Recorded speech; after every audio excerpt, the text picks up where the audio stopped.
ছেলের বউকে নিজের মেয়ের মতো করে পাললেন এই শাশুড়ি, তারপরও পুত্রবধূ একই কাণ্ড ঘটালো। পরকিয়া করতে গিয়ে হাতে নাতে গ্রামবাসীর কাছে ধরা খেলো। এই দেখুন যুবকটি। এই যুবকটি আরো দাবি করলে দীর্ঘদিন ধরে এই যুবকটি এই বাসায় যাওয়া আসা চলতেছিল। এই শাশুড়ি পুত্রের বউকে কতটা ভালোবাসে তা দেখলেই বোঝা যায়। সন্তানের মতো আগলে রাখেন ছেলের বউকে, আর সেই বৌমাকে ঘরের ভেতর অন্য এক পুরুষের সাথে হাতে নাতে ধরলেন শাশুড়ি।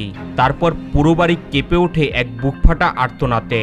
বাউফলের কেশবপুরে ঘটে যাওয়া এই ঘটনাটি এখন এলাকা জুড়ে চাঞ্চল্যের সৃষ্টি করেছে।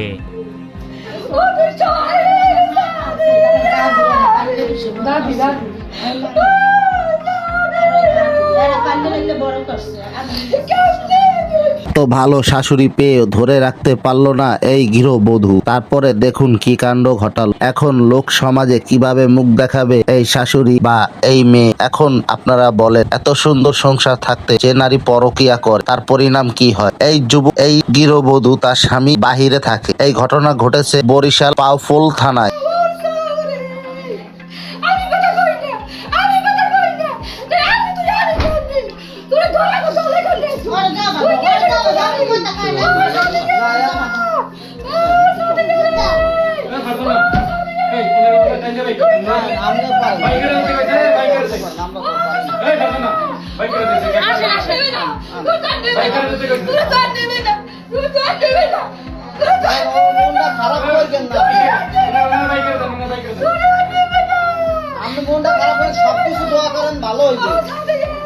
স্থানীয় গ্রামবাসীর উৎস থেকে জানা যায়, স্বামী স্ত্রীর কাছে অনুপস্থিত থাকা অবস্থায় ধীরে ধীরে পরকীয়া জড়িয়ে পড়ে এই গৃহবধূ। প্রথমে বন্ধুত্ব, তারপরে সম্পর্কে জড়িয়ে আজকে হাতে নাতে ধরা খেলেন গ্রামবাসীর হাতে এই যুবকটির সাথে। এই গৃহবধূর এখন পরিণতি কি হবে তাই দেখার বিষয়। চলুন দেখে আসি। সময় কাটানো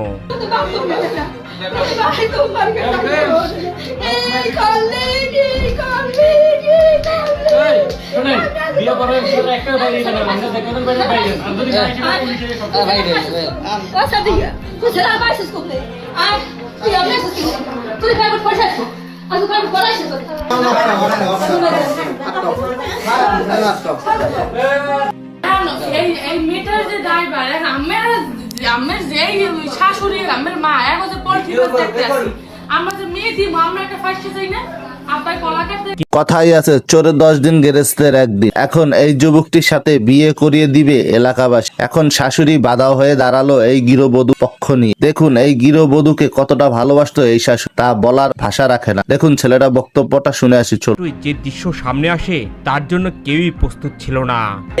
নির্বাচনের সময় কেউ দয়া করে পরকীয়া জড়াবেন না, প্রয়োজনে বিয়ে করে নিবেন। ধন্যবাদ, আল্লাহ হাফেজ। অন্য ভিডিওতে দেখা। আমি ছাত্র দল করে এই কারণে আমার জোর করে ভিডিও করছে কি লেগে এত কই তেরি না করিয়ে নিয়ে শুনছি যে পোলাবানি কইতেছে এবার ফেসবুকে ছাগিয়ে দেবে। আমি ছাত্র দল করে ইয়ে করি তো বলছি একসাথে ধরছে না, তো রাস্তা আলাদা আলাদা পাই একখানে করছে। মোগলে একসাথে 10 বলতে আমরা দুজনে দুই আনা ছিলাম, দূরে ছিলাম কিন্তু আমার করে 10